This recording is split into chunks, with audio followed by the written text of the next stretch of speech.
today, as you take your oath, you reaffirm the belief that every Filipino child deserves a fair shot at a brighter tomorrow.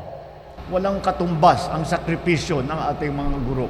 I have always believed that the true measure of a nation's progress is the kind of future that we prepare for our youth. Policies and programs set the direction, but it is through you, our teachers, that these aspirations take root and grow. Kaya tanyaan ninyo ako na taus-pusong pasalamat.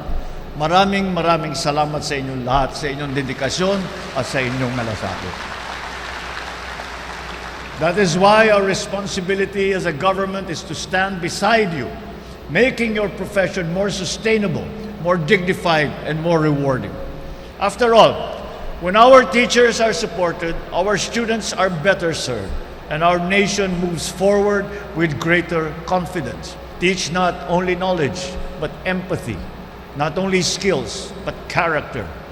Because long after the lessons are over, what your students will remember most is how you made them believe in themselves. And that, more than anything else, is how a nation is truly transformed.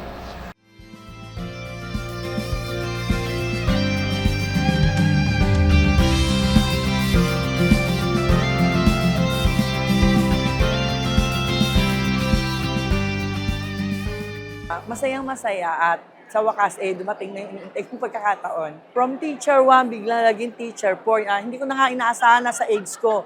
Magsi-61 na ako, mapapromote. Kaya napakasaya ko. Siyempre, bilang guro, kahit ba masipag ay magturo, lalo kang magiging inspire na magturo at kasi nga napakaganda ng kanyang programang ginawa para sa amin, malasakit niya sa amin. Napakaganda. Ako nga, tutuloy ko na hanggang 65 bago ko mag-retiro Para po sa ating kagalang-galang na Pangulong Ferdinand E. Marcos Jr. at sa ating Secretary Sani Angara, ako po ay taus-pusong nagpapasalamat sa po ng aking pamilya sa napakagandang blessing at oportunidad na binigay nyo hindi lang sa akin kundi sa iba pang mga guro. Nawa po ay lalo po kayong pagpalain ng ating Panginoon Diyos. Thank you so much po. It will be my first time to take this opportunity after 29 years of service in the public school, 13 years in the private school, a total of 43 years in the teaching profession. Actually, 2025 was the happiest year for me because it is under the expanded career program that I was promoted as teacher 4. And siguro mas gagalingan ko pa ang aking mission para sa mga bata, para sa mga learners. Okay, to our dear President, President Bongbong Marcos, maraming salamat po sa mga suporta at programang binibigay nyo sa aming kaguruan. Sobrang ligaya namin dito sa Bulacan at Pampanga, dito sa blessing, napakalaking blessing ang binigay ni Lord sa pamamagitan ng ating Pangulong Bongbong Marcos at ang ating Secretary of Education, Sani Angara.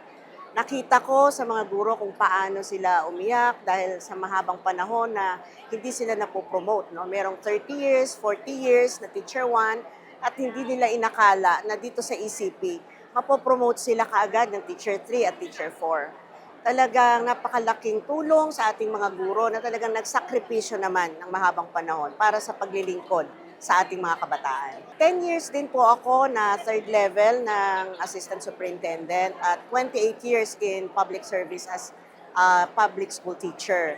So ngayon lang, just recently, nag-oath taking na po ako at napirmahan ng ating mahal na Pangulo ang akin pong appointment bilang full-fledged Schools Division Superintendent. Kaya nais ko pong magpasalamat at napakalaking biyaya ang binigay ng Pangulo sa akin at sa buong pamilya ko na lubos na sumusuporta po sa kanya at syempre sa ating minamahal na Secretary of Education, Sani Angara. Maraming salamat po sa biyayang ito.